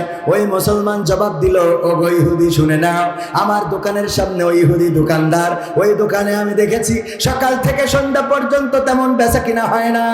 আমি প্রতিদিন বেচা কিনা করি, তারপরে সন্ধ্যাবেলা আমার স্ত্রী, আমার সন্তান, আমার মা, আমার বাবা, আমার আপনজনদের জন্য সদাই কিনে নিয়ে তাদের জন্য প্রয়োজনীয় জিনিসপত্র কিনে নিয়ে বাড়িতে ফিরি। ওই ইহুদি দোকানদার, তারও তো বাড়িতে পরিবার আছে, সংসার আছে, সন্তান আছে। সুতরাং তার বেচা কিনা যদি না হয়, সন্ধ্যাবেলা সে মলিন মুখ নিয়ে বাড়িতে ফিরবে। সে বাড়িতে সন্তানের কাছে কি জবাব দিবে, স্ত্রীকে কি নিয়ে যেয়ে দিবে? এই জন্য আমি চিন্তা করলাম আমার পর্যাপ্ত বেচা কিনা হয়েছে, সুতরাং এখন আমার কাস্টমার ওই দোকান থেকে যদি কিছু কেনাকাটা করে তাইলে তারও কিছু বেচা কিনা হবে। এই জন্যে ওগো ইহুদি আমি তোমাকে ওই দোকানে পাঠিয়েছি। বলেন আল্লাহু আকবার। এই ছিল মুসলমানের আদর্শ, এই ছিল চরিত্র, এই ছিল ব্যবহার, এই ছিল মাধুর্য। কোন মুসলমান অন্যায়ভাবে কারো উপরে হামলা চালাতে পারে? নাটোরে মন্দিরে হামলা, শ্মশানে হামলা হয়েছে। কোথায় হামলা হয়েছে জানেন আপনারা? নাটোরে শ্মশানে হামলা হয়েছে, এবং সেখানে 24 বা 26 বছর ধরে একজন ওই শ্মশানে থাকে। সে অবশ্যই মানসিক বিকারগ্রস্ত বলে পত্রিকায় এসেছে। সে মানসিক বিকারগ্রস্ত হোক আর ভালো মানুষ হোক, তাকে হত্যা করা হয়েছে এবং ওই মন্দির থেকে লুটপাট করা হয়েছে। তাদের প্রয়োজনীয় জিনিসপত্র, কিছু পুরাতন ঐতিহ্যবাহী কাঁসার বা পিতলের জিনিসপত্র লুট করা হয়েছে। এবং সেখানকার এই কেন্দ্রীয়, নাটোরের কেন্দ্রীয় শ্মশান, সেই শ্মশানেই হামলা করে, মন্দিরে হামলা করে বা সেখানে ভাঙচুর করে এই চুরিচাপটা করা এবং একজনকে হত্যা করা হয়েছে। আমরা এর তীব্র নিন্দা এবং প্রতিবাদ জানাচ্ছি। ঠিক না বেঠিক? অন্যায়ভাবে কোনো হিন্দুর উপরে, বৌদ্ধের উপরে, খ্রিস্টানের উপরে হামলা মামলা করা যাবে? কোন মুসলমান এটা চাইবে না। সুতরাং ওই শ্মশানে যারা হামলা করেছে, আমি আইন ও প্রশাসনকে দাবি জানাবো, অচিরেই তাদেরকে খুঁজে বের করতে হবে এবং দৃষ্টান্তমূলক শাস্তি দিতে হবে। এবং এটার পিছনে কাদের হাত রয়েছে? এই বাংলাদেশকে অস্থিতিশীল পর্যায়ে নিতে চায় কারা? ঘোলা পানিতে মাছ শিকার করতে চায়। বাংলাদেশে 5 আগস্টের পরে অন্যায়ভাবে বিভিন্ন সংখ্যালঘুদের উপরে আক্রমণ করে, হামলা করে, যারা মিডিয়াকে দেখিয়ে বাংলাদেশকে একটি জঙ্গি রাষ্ট্র হিসাবে প্রমাণ করতে চায়, তাদেরকে আইনের আওতায় আনা সময়ের দাবি। বলেন ঠিক কিনা? সুতরাং নাটোরে যে হামলা হয়েছে, যাকে হত্যা করা হয়েছে, তার জন্য এই প্রশাসনকে অবশ্যই সোচ্চার হওয়ার পাশাপাশি যারা জড়িত তাদেরকে খুঁজে বের করে দৃষ্টান্তমূলক শাস্তি নিশ্চিত করতে হবে। এবং এটা নিয়ে যেন বিশ্ব মিডিয়ায় অপপ্রচার না হয়, সেটার দিকেও সজাগ দৃষ্টি রাখতে হবে। আমাদের দেশে কিছু বলা হয় না, তারপরে অপপ্রচার আছে না নাই? আমার দাদার দেশের মিডিয়াগুলো লাফানো শুরু করে দেয়, যেই দেশে নাকি মাথা না কাটলে তাকে রাস্তায় বের হতে দেওয়া হচ্ছে না। কথা সত্য না মিথ্যা? মিথ্যা। এত মিথ্যা, ডাহা মিথ্যা। আপনার এলাকার কোন হিন্দুরে মাথা কাটা লেগেছে? মাথা মানে মই মাথা, বুঝুন, সব বলা লাগে। কাটা লেগেছে কারো? কথা কয় না লেগেছে? আমার ভাইরা, আমার দাদার দেশ, তারা অপপ্রচার চালায় এই বাংলাদেশ একটা সাম্প্রদায়িক রাষ্ট্র, আর তারা নাকি অসাম্প্রদায়িক। অথচ তারা হলো আমাদের বাবরি মসজিদটা ভেঙেছে এবং সেখানে রাম মন্দির নির্মাণ করেছে। বলেন ঠিক কিনা?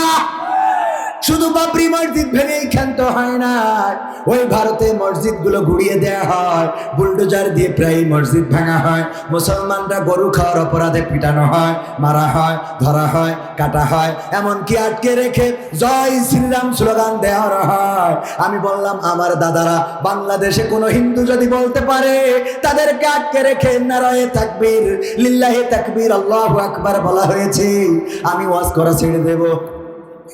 আছে কোনো হিন্দুকে আটকায় রেখে বলা হয়েছে বলো নারায়ে তাকবীর বলা হয়েছে? বাংলাদেশে বলা হয় নাই, বরং এই দেশের হিন্দু, বৌদ্ধ, খ্রিস্টান তারা সবাই নিরাপদে আছে, নির্যাতিত হচ্ছে সংখ্যা গরিষ্ঠরা। বলেন ঠিক কিনা? সংখ্যা গরিষ্ঠরা নির্যাতন হচ্ছে না? আমাদের দেশে আমাদের সাবেক প্রধানমন্ত্রী তিনি ছিলেন ওলিয়া উলিয়ার পর্যায়ে পৌঁছে গেছিলেন। দেখেন সকালবেলা উঠে আগে যাই নামাজ খুঁজতেন, তারপরে ফজরের নামাজ পড়তেন, তারপরে কোরআন তেলাওয়াত করতেন, তারপরে দিন শুরু করতেন, দিনের কাজ শুরু করতেন। এই আল্লাহর ওলিরে বাংলাদেশের মানুষ দেশে রাখে নাই, হেলিকপ্টারে করে চলে যাওয়া লাগলো দাদার দেশে। বলেন দেখি তিনি সংখ্যালঘু না সংখ্যাগরিষ্ঠ? কথা কয় না, কি গরিষ্ঠ? সংখ্যাগরিষ্ঠ। 2 নম্বর আউলিয়া শামীম ওসমান সাহেব হাফিজাহুল্লাহ 80-90 রাকাত তাহাজ্জুদের নামাজ না পড়ে ঘুমাতে যায় না, আমরা তার বুরকা পরায় বিদায় করলাম। 3 নম্বর আউলিয়া দরবেশ বাবা আল্লাহর ওলি গত রমজানেও ইতিকাফ করেছে, কাবার ইমামের পিছনে দাঁড়িয়ে বরাবর একেবারে টান টেনে সালমান এফ রহমান, সেই লোকটা দাড়িটাও রাখতে পারলো না, দাড়ি কেটে আবার নৌকায় চড়লো, সেখান থেকে ধরেছে না ধরে নাই? এও সংখ্যাগরিষ্ঠ না সংখ্যালঘু? সংখ্যাগরিষ্ঠ। 4 নম্বর আউলিয়া ওবায়দুল কাদের হাফিজাহুল্লাহ কোথায় গেল? পালাবো না, পালাবো না, প্রয়োজন হলে ফখরুলের বাসায় গিয়ে উঠব, জায়গা দেবে। অথচ সেই লোকটারও আমরা এই দেশে দেখলাম না, এই দেশের মানুষ রাখলো না, সেও মুসলমান। আক্রমণ, নির্যাতন, পালানো সব মুসলমানদের উপরে। 5 নম্বর আউলিয়া মানিক যখন বুঝতে পারলো এই দুনিয়ার জীবন জীবনই না, সুতরাং পরকালের জীবনের জন্য আত্মশুদ্ধি দরকার, দাড়ি রেখে দিল, টুপি পরলো, তারপরে চলে গেল বাগানের মধ্যে, যে কলা পাতায় বসে আছে। থেকে প্রচুর পরিমাণ অবজেকশন আসতেছে, আপনি ওবায়দুল কাদের ইন্ডিয়া আওয়ামী লীগ বিএনপি বাদ দেন, জামাত বাদ দেন, দিয়ে আপনার এই কথাটা বলার জন্য। আমাদের সবাই তো সম্মিলিত।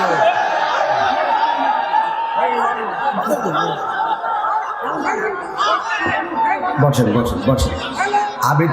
আমি তো এনে আওয়ামী লীগ বিএনপি জামাতের কথা বলতে আসিনি, আসছি আমি বোঝানোর জন্য যে কথাগুলো বলছি, উদাহরণ দিতেছি। আচ্ছা আমি বলি, এই দেশে ভারতে প্রচার হচ্ছে যে এই দেশে মুসলমানরা হিন্দুদের নির্যাতন করছে, আর আমি প্রমাণ দিচ্ছি বরং এই দেশে মুসলমান নির্যাতিত হচ্ছে। বলেন ঠিক কিনা? মুসলমান নির্যাতিত হচ্ছে কিনা? আমি তো নির্যাতনের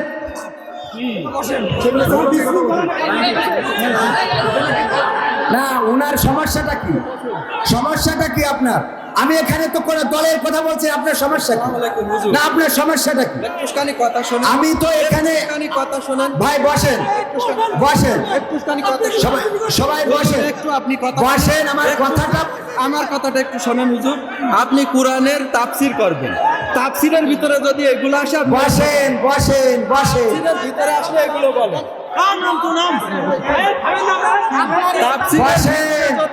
বসেন, সবাই বসেন। আমি কথা বলছি, বসেন। পরিবেশটা সুন্দর করে দেন, বসেন। আমার কথাটা তো বুঝবেন আগে। আরে বাবা, আপনারা মনে করছেন রাজনীতির কথা বলছেন, তো বুঝাইনি। বসেন আগে, বসেন, সবাই বসেন।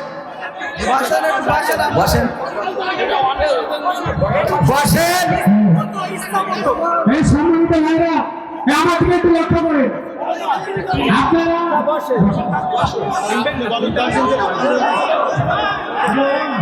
বসবেন তো? আমি বলেনি, আমার ভাই বোঝে নাই, আমি বুঝাচ্ছি। বসেন, আমি বুঝাই। বসেন, একটু বসেন, পরিবেশ করেন। আমি বলেনি, আমি বুঝাই। বসেন, বসেন।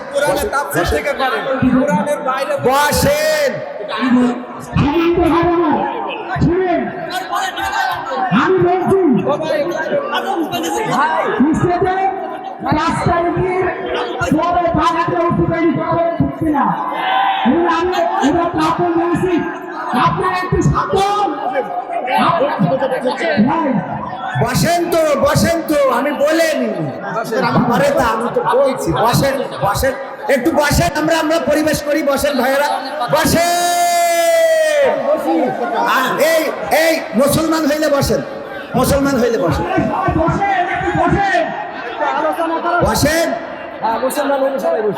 বসেন আমি বলছি বসেন আচ্ছা বসেন ভাইয়েরা আমার ভাইয়েরা আমাদের এমন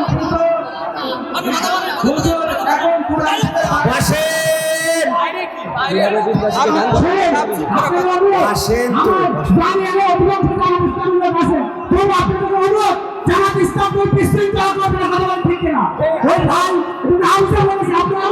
বসেন আমি বলছি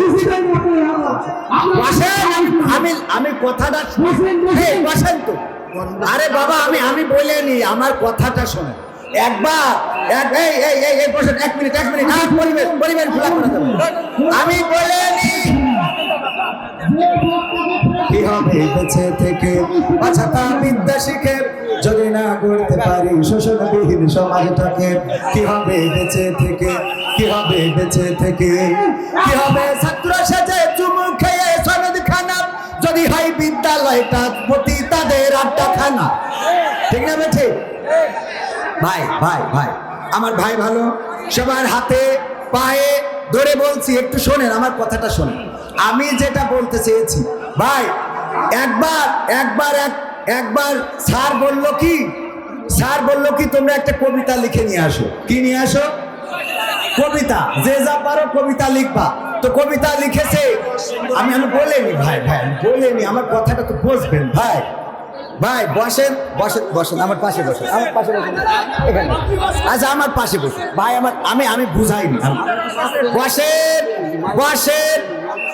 বসেন এই আমার ভাই বলছে বাইরের তো অভিযোগ করছে আমরা তো বাইরের দেখাম কি এর অভিযোগ আমি কি কথা বলি আপনারা জানেন না আপনারা জানেন কি আমার দাওয়াত দিচ্ছেন কি না জেনে আপনারা জানেন না কবির কি কথা বলে আওয়ামী লীগের আমলেও যে কথাগুলো বলেছি এখনো সেই কথাগুলো বলছি আওয়ামী লীগের আমলেও আমি ওবায়দুল কাদেরকে ছাড়ি নাই সুতরাং এখনো কপালে কোথায় এই চোখের জল উঠে আছে কপালে কোথায় উঠেছে কথা কয় না কোথায় উঠেছে এটা কি কবিতা হইল চোখের জল কপালে ওঠে স্যার বলল যে আইনে বামে আমার ভাইয়েরা আপনাদের পায়ে হাত রেখে বলছি আমার কথাটা আগে বোঝার চেষ্টা করেন আমার কথাটা আমি বোঝাতে যা চেয়েছি আপনারা শেষ পর্যন্ত তো জাতি দিলেন না শেষ পর্যন্ত তো চাইতেই দিলেন না আমার কথাটা তো বলতে দিবেন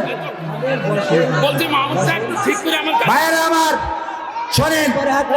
শোনেন আমি আপনাদের দুশ্মন হয়ে তো আসিনি দুশ্মন হয়ে আসছি আমি যেটা আমি ক্লিয়ার করছি ভাইয়ের আমার এই পাশে কোনো কথা হবে না ভাই আমার কথাটা বলতে দিবেন না হইলে আমার চলে যাওয়া ছাড়া রাস্তা নাই আমার কথাটা বলতে দেন এই পাশে একটু বলতে তো দিবেন বাবারে বিএনপির জামাতের জাসদের বাসদের হেফাজতের ভাই মুসলমান তো আমরা এখানে মুসলমান কিনা মুসলমান হইলে কোরআনের আদব হলো ওয়াইদা কুরিয়াল কুরআন ফাস্তামিউ লাহু ওয়া আনসিতু লাআল্লাকুম তুরহামুন যখন কোরআন থেকে বলা হবে তখন চুপ থেকে হৃদয়ের কান দিয়ে শুনতে হবে কথাটা কার আল্লাহর কথা যদি মানেন তাইলে চুপ থাকতে হবে আল্লাহকে না মানলে আমার কিছু বলার নাই আল্লাহকে মানলে চুপ থাকতে হবে রাজি আছেন কারা রাজি দেখতে চায় নারায়ে থাকবে আল কোরআনের আলো আল হাদিসের আলো আমার নেতা তোমার নেতা নারায়ে থাকবে মুসলমান হইলে চুপ থাকবেন ব্যাস আমি বলছি আমি বলিনি আমার শেষ পর্যন্ত তো যাইতে দেন আমি বলছি চোখের জল উঠেছে কপালে স্যার বললো তোমার কবিতা হয় নাই কেন হয় নাই চোখের জল তো কপালে ওঠে না তখন ছাত্র বলতেছে আমার পরের লাইন হলো পা দুটো বাঁধা ছিল কদমেরও ডালে পা দুটো বাঁধা ছিল কোথায় কদমের ডালে তাইলে চোখের জল কি কপালে যায় না যায় না যায় না। তো আমি যেটা বলতে চাইছি সে লাইনই তো আপনারা বুঝলেন না। আমি বলছি এই দেশে আমরা 5 তারিখের পরে কোনো হিন্দুকে নির্যাতন এই দেশে হইতে দেখি নাই, কোনো মন্দিরে হামলা হইতে দেখি নাই, কোনো মুসলমান মন্দিরে পূজা মণ্ডপে হামলা করে নাই, বরং আমার হাফেজে কোরআনেরা, মাদ্রাসার ছাত্ররা, শিক্ষকেরা মন্দির পাহারা দিয়েছে। আর দাদার দেশ থেকে অপপ্রচার হয় এই দেশে সংখ্যালঘু নির্যাতন হচ্ছে। আমি বুঝাতে চেয়েছি শেখ হাসিনা থেকে শুরু করে যত এমপি মন্ত্রী আজকে নির্যাতনে আছে এগুলো মুসলমান না হিন্দু? তাহলে মুসলমান নির্যাতিত হচ্ছে না হিন্দু নির্যাতিত হচ্ছে? মুসলমান নির্যাতিত। আমি এই কথাটা বোঝাতে যেয়ে আমি এদের নামগুলো বললাম যে যারা অপপ্রচার করে যে হিন্দু নির্যাতিত হচ্ছে, শেখ হাসিনা, ওবায়দুল কাদের, সালমান এফ রহমান, মানিক, ইনু, মেনন, দীপুমণি, তারপরে আরাফাত, ব্যারিস্টার সুমন, সব সারির হিন্দু না মুসলমান? কি মান?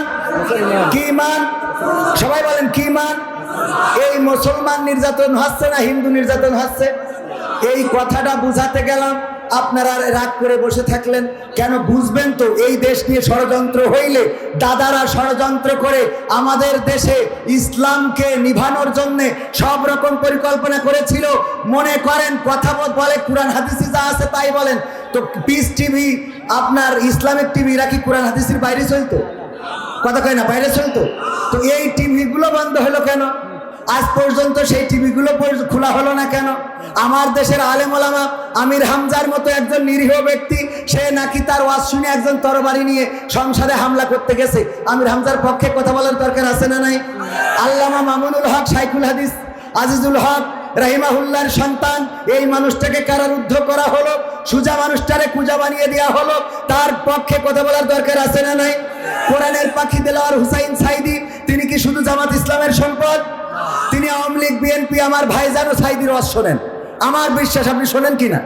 আল্লামা সাইদির ওয়াজ শোনেন। তাহলে আপনি যখন সাইদির ওয়াজ শোনেন, এই মানুষটারে যদি কারাগারে রাখে তাদের বিরুদ্ধে কথা বলার দরকার আছে না নাই? এই মানুষটাকে তো কারাগারে রেখেই ক্ষান্ত হননি, 13টা বছর কারাগারে রাখলেন, আবার সেই মানুষটারে ইনজেকশন পুশ করে শহীদ করলেন।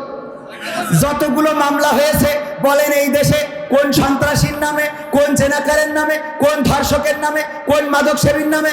আপনার গ্রামে যদি খোঁজেন সবচেয়ে বেশি নামাজি যে, তাহাজ্জুদ গুজারি যে, দাড়িওয়ালা যে, টুপিওয়ালা যে, তার নামে 5টা 10টা 20টা করে মামলা আছে না নাই? এরা মামলা খাইলো কেন? এদের বিরুদ্ধে মামলা হলো কেন? 16টা বছরে কিছু হইলেই সাথে সাথে বলে দিচ্ছেন কোনো বাক্য ব্যয় ছাড়াই জামাত শিবিরের কাজ। বলেছে না বলে নাই? আপনারা সরাসরি বলে দিচ্ছেন ভাই এগুলোর বিরুদ্ধে কথা বলার দরকার আছে না নাই? এখন যদি তত্ত্বাবধায়ক সরকার ইসলামের বিরুদ্ধে কাজ করে আমরা সোচ্চার হব। আমি ওই যে মন্দিরে হামলা চালাইছে নাটোরে, প্রতিবাদ করেছি না করি নাই? ওরা কি আমার মুসলমান না আমার জামাত ইসলামের লোক? মুসলমানও না, জামাতের লোকও না, ওরা হেফাজতের লোক না, তাবলিকের লোক না। তাইলে কেন কথা বললাম? মন্দিরের বিচার কেন চাইলাম? সেখানে হত্যার বিচার কেন চাইলাম?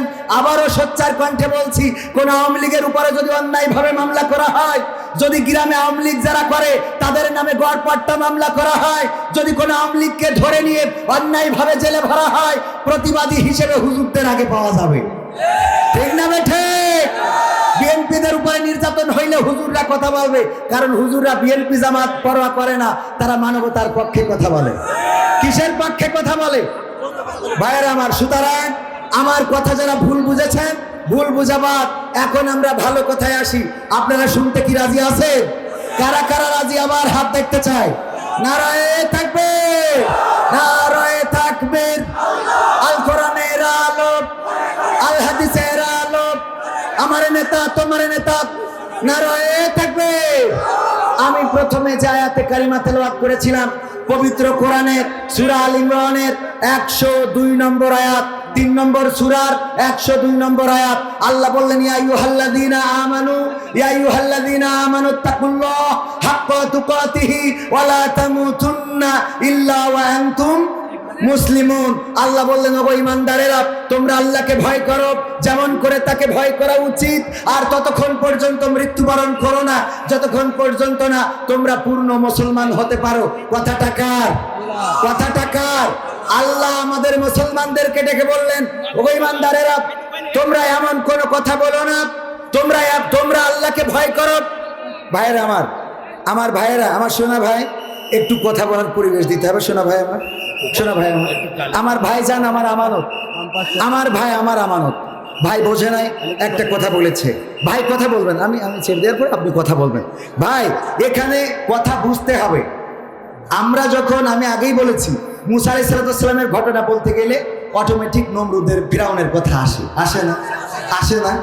বর্তমান সময়ে কষ্টের কথা, ভাই যে রাজনীতি করে, যদি ওই কথা বলতে যায় তাহলে হঠাৎ করেই বলবে জামাতের অমুক আমার একদিন বাড়ি দিছিল। কথার কথা সে বিএনপি করুক, জামাত করুক, যাই করুক, কথার কথা। আমি উদাহরণ দিচ্ছি। ধরেন আপনি অপোজিটের একটা কথা চলে আসবে, এটা অস্বাভাবিক কিছু না। ভাইরা আমার, আপনারা পরিবেশ করে দেন। আমার সোনা ভাই, আমার ভাইজান যেটা বলেছে ভালোর জন্য বলেছে। কিসের জন্য বলেছে? ভালোর জন্য বলেছে। হয়তো উনি এটা বলাটা উনি আবার সিরকুট দিয়ে সুন্দর করে বলতে পারতো। এই জায়গায় মাহফিলটার পরিবেশ নষ্ট করা যাবে না। রঙিনে পৃথিবী ছাড়িতে হইবে, সাধের দেহ মাটিতে খাইবে, শূন্য হবে জিন্দেগানি। কার লাগিয়া এত মায়া, এত চোখের পানি রে মন, কার লাগিয়া এত মায়া, এত চোখের পানি। ঠিক না? সবাই একটু জিকির করেন, লা ইলাহা।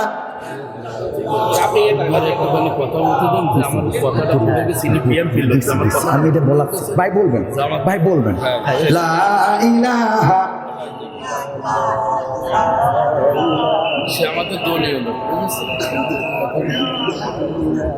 সম্মানিত ভাইয়েরা, অনেক সময় কথা বলতে গেলে দেখেন, আমি এখানে আপনারা দিয়েছেন প্রধান আকর্ষণ। কি আকর্ষণ?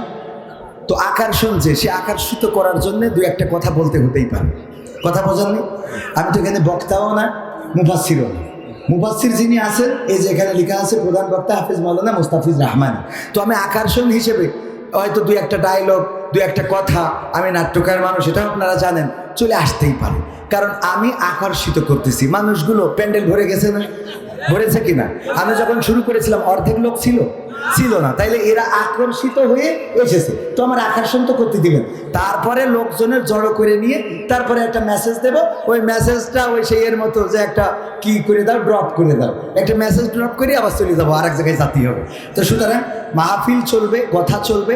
এইটা ইনি যেটা বলেছেন সেটা ভালোর জন্য বলেছেন, কিন্তু আমার লাইনটা শেষ হয় নাই। ওই কবিতার মতো যে চোখের জল উঠিয়াছে কপালে, বলতেছে তোর কবিতা হয় নাই। বলছে পরের লাইন তো শোনেন, কি যে পা দুটো বাঁধা ছিল কদমেরও ডালে। তো পা যদি কদমের ডালে বাঁধা থাকে তাহলে তো চোখের জল কপালে উঠবে, ঠিক কিনা? তো পরের লাইনটা শুনলে বুঝতে পারতেন আমি মূলত বলতে চাইছি যে এই দেশে নির্যাতিত হচ্ছে মুসলমানেরা, কোনো হিন্দু বৌদ্ধ খ্রিস্টান নির্যাতিত হচ্ছে না। আমার দাদারা যে ষড়যন্ত্র করছে, এই বাংলাদেশ তো আমরা রক্ত দিয়ে এনেছি, ঠিক কিনা? বীর মুক্তিযোদ্ধা রয়েছে, আওয়ামী লীগই তো বেশি, ঠিক না বেঠিক?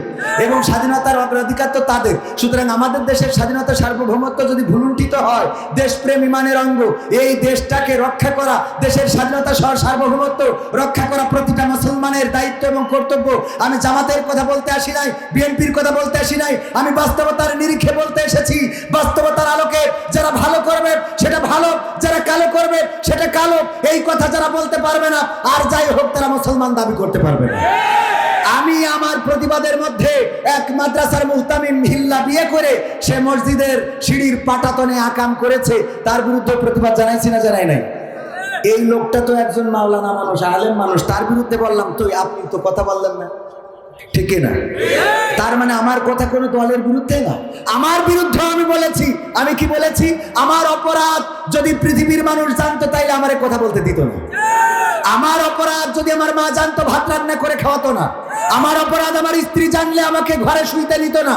আমার অপরাধ আমার ডানে বামের লোক জানলে আমার ডানে বামে লোক বসতো না। এই অপরাধ জানেন কি?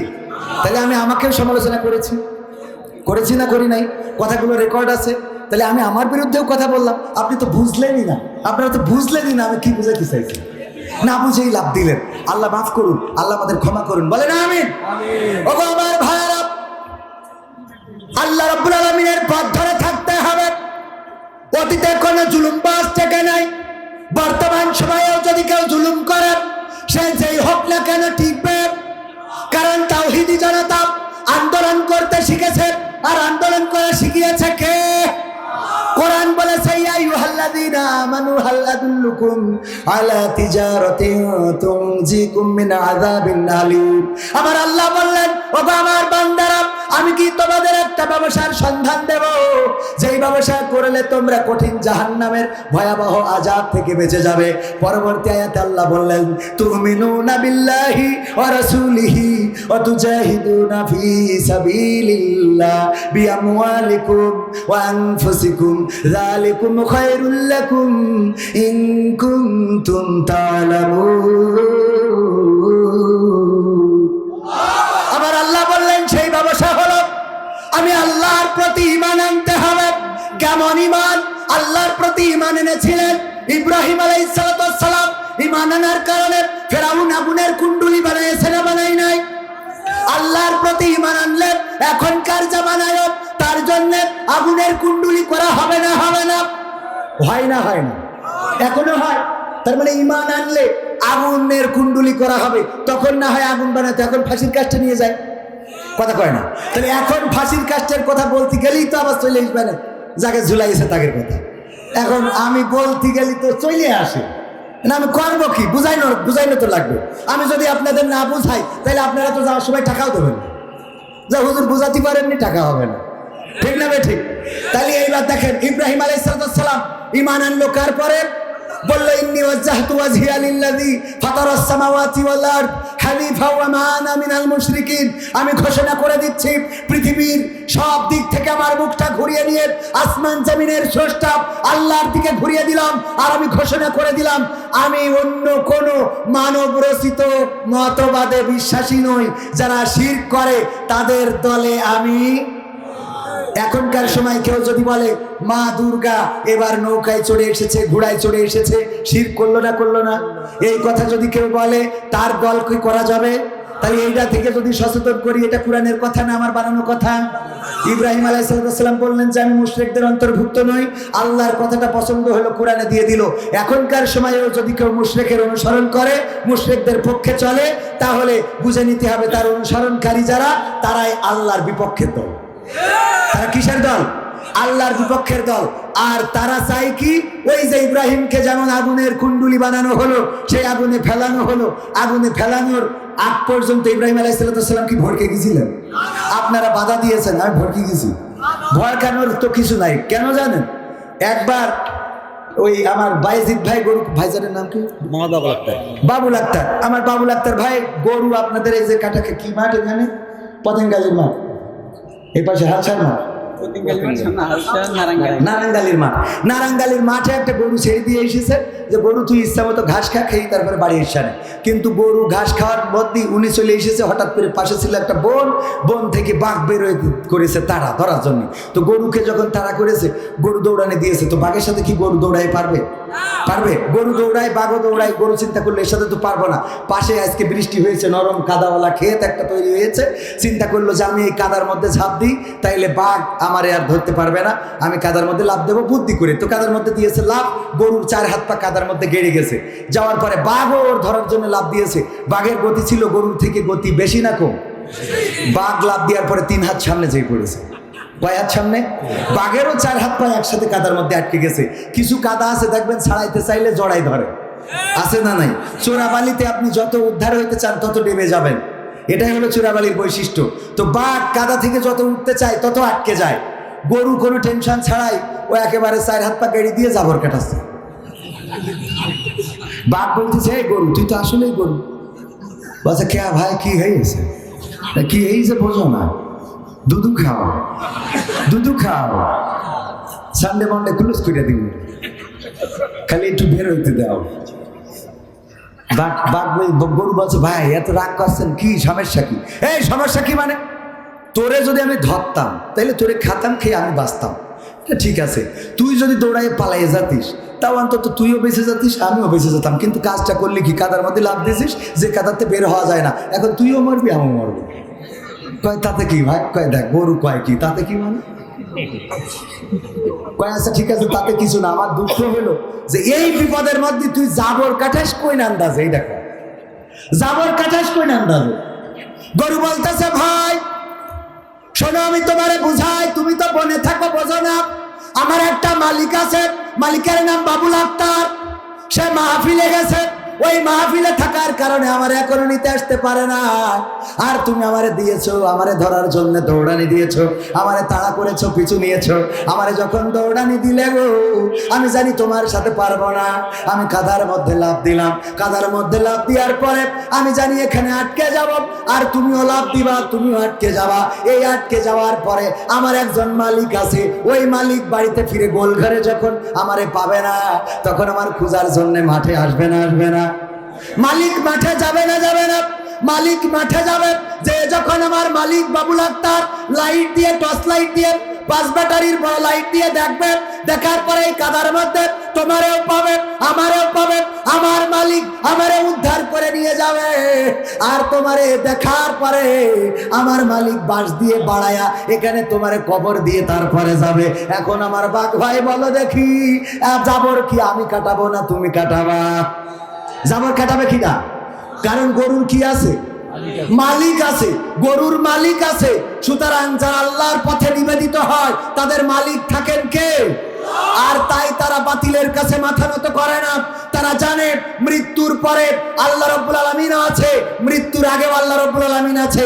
যদি কেউ ঘর থেকে ডাক দেয় আল্লাহ শোনেন, যদি কেউ পানির পাতাল থেকে ডাক দেয় আল্লাহ শোনেন, যদি কেউ ফাঁকা মাঠ থেকে ডাক দেয় আল্লাহ শোনেন, যদি কেউ রাতের অন্ধকারে ডাক দেয় আল্লাহ শোনেন, যদি কেউ বিপদে পড়ে ডাক দেয় আল্লাহ শোনেন, যদি কেউ সুখে থাকার পরে ডাক দেয় তাও আল্লাহ শোনে না, শোনে না।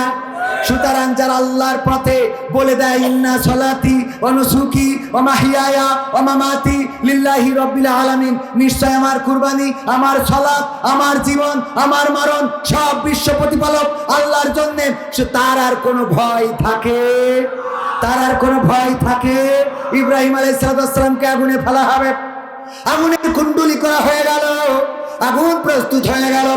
ইব্রাহিম আলাইহিস সালামকে ওই আগুনে ফেলার জন্য চড়ক গাছ, এখনকার সময়ে বলে ক্রেন, সেই ক্রেনে চড়ানো হলো। নিজের বাবাও রশি টানা শুরু করে দিল, এই রশি টেনে কবরের ওই আগুনের মধ্যে ফেলবে।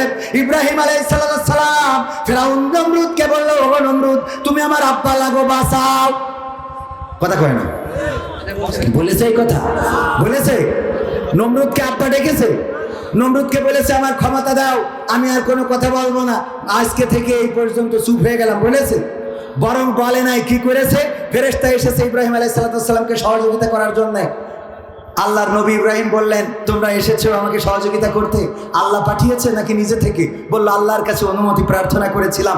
আল্লাহ বলল যাও, তবে শুনবা আমার ইব্রাহিম সাহায্য চাই কিনা। আমরা এসেছি, আপনি অনুমতি দিলে সাহায্য করব। ইব্রাহিম আলাইহিস সালাম বললেন ফিরে যাও আল্লাহর কাছে। কেন? কারণ তোমরা আমার খবর যতটুকু না রাখো তার থেকে বেশি রাখেন কে? ঈমানটা বুঝতে পেরেছেন? তার থেকে বেশি রাখেন কে? আল্লাহর নবী ইউনূস আলাইহিস সালাম যখন মাছের পেটের মধ্যে চলে গেলেন তখন ডাকলেন কাকে?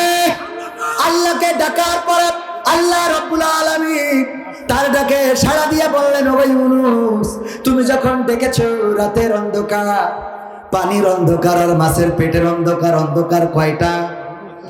কয়টা অন্ধকার? 3টা। 1 রাতের অন্ধকার, 2 মাছের পেটের অন্ধকার, 3 পানির অন্ধকার। এই অন্ধকার থেকে ডাকলেন কাকে?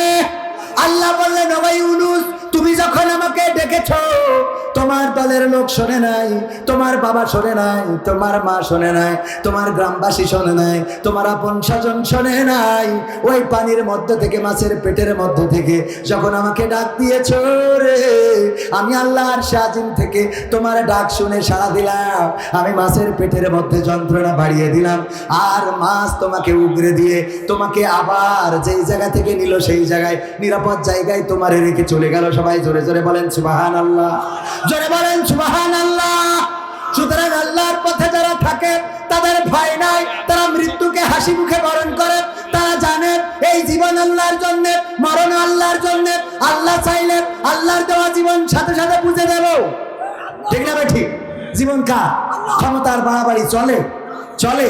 আমি আজকে বড় বড় কথা বলছি, আল্লাহ যদি প্যারালাইজ দেয়, আল্লাহ না করুন, কালকে যদি হঠাৎ করে প্যারালাইজ দেয়, এক পাশ হয়ে যায়। ভাইরা আমার দিয়ে সব কথা বলা হবে, আমি আর বাস করতে পারবো না ভাই, এই পাশ চল থাকবে, এ পাশ না নেন। ঠিক না বেঠিক? কথা বলতে পারবো?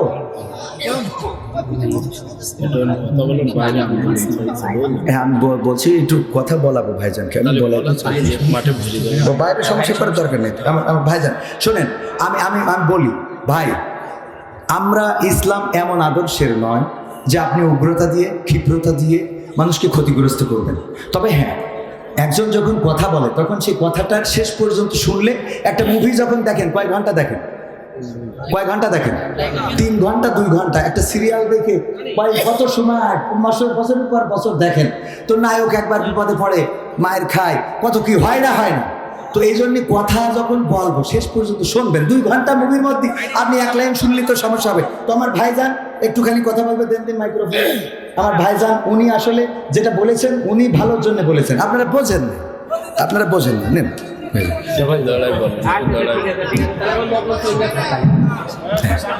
সম্মানিত উপস্থিতি, আসসালামু আলাইকুম। ওয়ালাইকুম সালাম। আমি কিছুক্ষণ আগে হুজুরের সঙ্গে যে কথা আসলে বলছি, আমি আসলে আপনারা যেভাবে আমার ভুল দিতেছেন আমি সেভাবে কিন্তু সে বলিনি। আমি চাচ্ছিলাম যে আমাদের এই মাহফিলে সব ধরনের লোকজন কিন্তু হাজির হয়েছে, দলমত নির্বিশেষে নবী রাসূলের কথা বলার জন্য। আমি আসলে হুজুরের সঙ্গে এই কথাটা বলতে গেছিলাম, হয়তো বলার সময় হয়তো আমার ভুলে যেতে পারে। তো আমি আমার এই কথার ভিতরে যদি আপনারা কোনো কষ্ট হয়ে থাকেন তাহলে আমি ভুল স্বীকার করছি, আপনারা আমার ক্ষমা করে দেবেন। আসসালামু আলাইকুম ওয়া রাহমাতুল্লাহ। সম্মানিত ভাইয়েরা, ক্ষমা করার নীতিটা কার? আল্লাহর। কার? আল্লাহ এতটাই ক্ষমাশীল, যখন ফেরাউন পানিতে চুবানি খাচ্ছে, ফেরেশতা জিবরাইল আল্লাহর রাসূলকে বলছে, আল্লাহর রাসূল, ফেরাউন যখন চুবানি খাচ্ছিল আমি যে এক লাঠি কষি দিয়ে ডুবাই দিয়েছি। তো বললো কেন? কারণটা হলো আল্লাহর এত দয়া যে ওই বিপদের মধ্যে থেকে যদি বলে যে আল্লাহ আমার ক্ষমা করে দাও, আল্লাহ ক্ষমা করে দিতে পারে। সুবহানাল্লাহ বলবেন। আল্লাহর এত দয়া যে ফেরাউন এত বিপদে ফেলেছে মুসা আলাইহিস সালামকে, এরপরে ওই পানিতে চুবানি খাওয়ার পরে যদি ওই মুহূর্তে বলে আল্লাহ ক্ষমা করে দাও, তাও আল্লাহ ক্ষমা করে দিতে পারে। এই কারণে আমি তাড়াতাড়ি চুবানি দিতেছি যে তুই আগে মর। কথা কি বোঝা গেছে? এরপরে আরো অসংখ্য ক্ষমার কথা বলতে পারবো।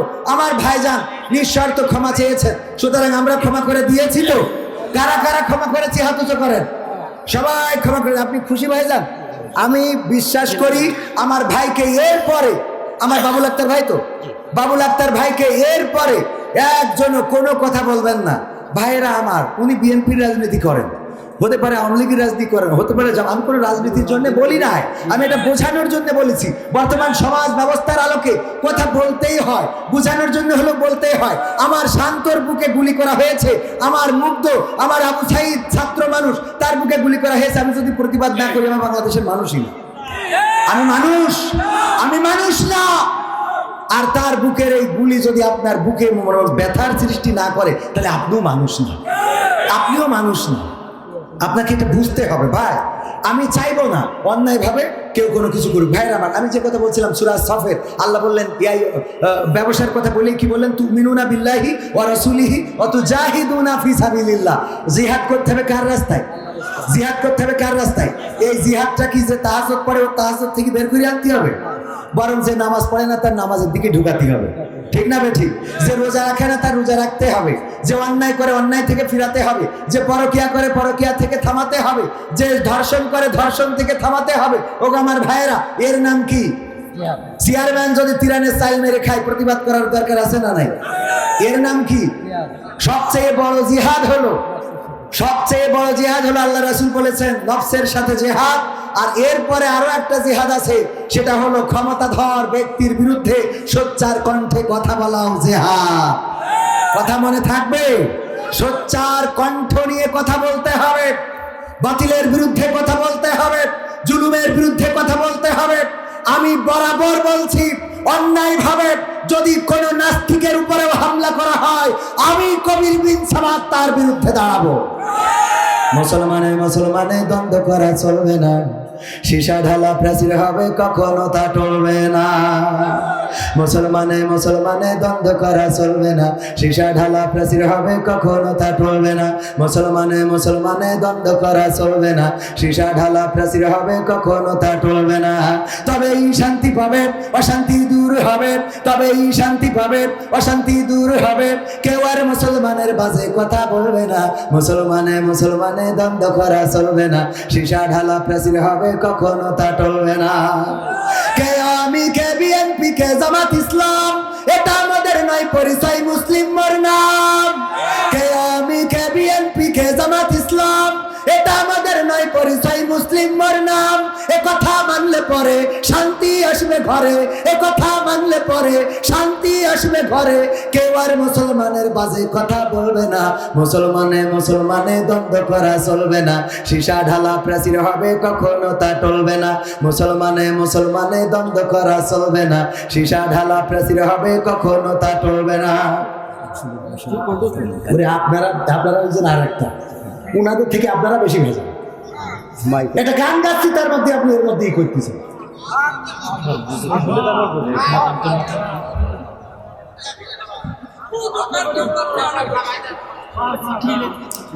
কাটি প্রথম করেছেন আপনি, আপনি কেন হুজুর ভাই প্রথমে হেদায়েতের রাজ করেন, তা আমি হেদায়েতের বাইরে কোন রাজ করতেছি কেন? হেদায়েত শিখায় আমার, হ্যাঁ প্রথম কাটি করেছে কিন্তু উনি, আপনারা ভাব এর পরে খেপেছেন। এর মুখে দাড়ি নাই তো এই জন্য খেপেছেন বেশি, দাড়ি থাকলেই মনে করেন পরহেজগার। প্রথম কাটি করেছেন কিন্তু উনি। ভাইয়েরা আমার, আল্লাহর জন্য নিবেদিত প্রাণ হতে রাজি আছি না নাই? রাজি আছি কিনা? কারা কারা রাজি দেখতে চায়? নারায়ে তাকবীর, নারায়ে তাকবীর। যদি নিবেদিত প্রাণ হন বাম হাত নামান, ডাইন হাতটা উঁচু রাখেন। সবাই উঁচু করেছেন, করেছেন? মুট করেন, মুট করেন, আবার খোলেন, মুট করেন, আবার খোলেন, সুন্দর দেখা যাচ্ছে আলহামদুলিল্লাহ। এবার মুট করেন, কেমন করছেন? এই যে এই মুট, আমি এই মুঠের মধ্যে কি ঢুকালাম? আপনাদের মুঠের মধ্যে এইভাবে না ঢুকাইতে পারলে নিজের পকেটে না থাকলে পাশেটাই ঢুকান, তাড়াতাড়ি 1 মিনিটের মধ্যে ঢুকান ঢুকান ঢুকান। আমি ব্যক্তিগতভাবে 500 টাকা যুবকদের জন্য দিলাম। এখন যুবকরা ভিতরে যাবে, আগে নগদ টাকা দিয়ে দেন, তারপরে বাকিটা হচ্ছে।